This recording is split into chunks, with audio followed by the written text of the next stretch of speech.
what ways do you envisage that these substances might benefit us, change us?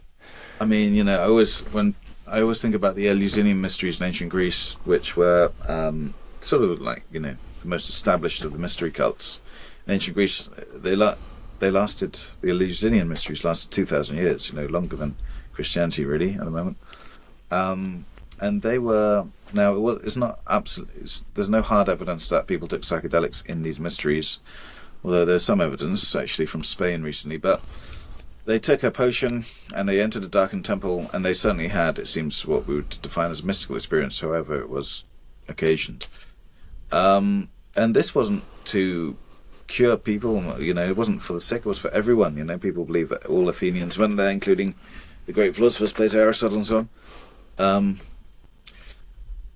So why? Because it seems, although it was forbidden to speak about the mysteries, so we don't know too much about them, it seems like one of the reasons was to cure the fear of death. I suppose that is kind of like helping a kind of ailment we all have, like thanatophobia, I think it's called, the fear of death.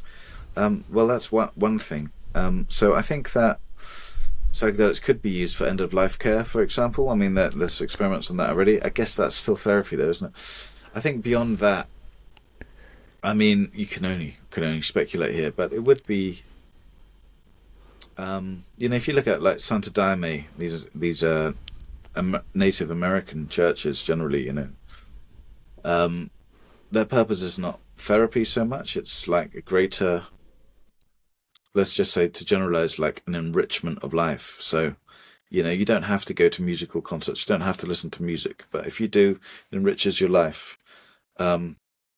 Same with psychedelics, I think. It can give you different insights into yourself, into the world, different ways of thinking. Even if it is delusion, like at least even if it is cool, complete hallucination, still it enriches your life, just like dreams do. Just like music does. We don't say that, well, music is not factual, so therefore, what's the value in it? It has a different kind of value.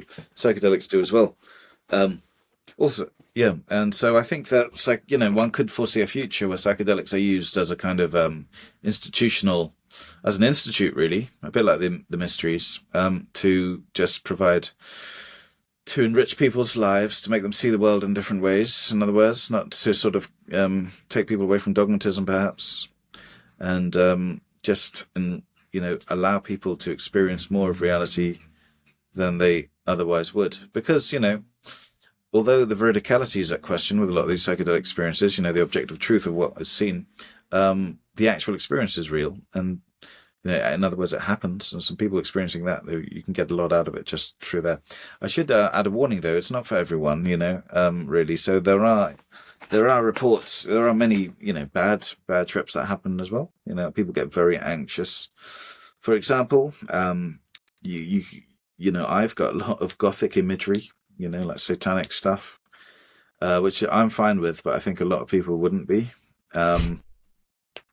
I've heard of horrific incidents, for example, where people think they're in a void of nothingness infinitely and they will never escape. Things like that, can't be good for you, really. Yeah. So that, it comes with a warning. So there are basically you can get extreme experiences, and generally I think most people get a lot out of them, just like fascination for a start, if not self-therapy. But there's a dark side to them as well, strangely. Just like with dreams, there are also nightmares, which are rarer, but they happen.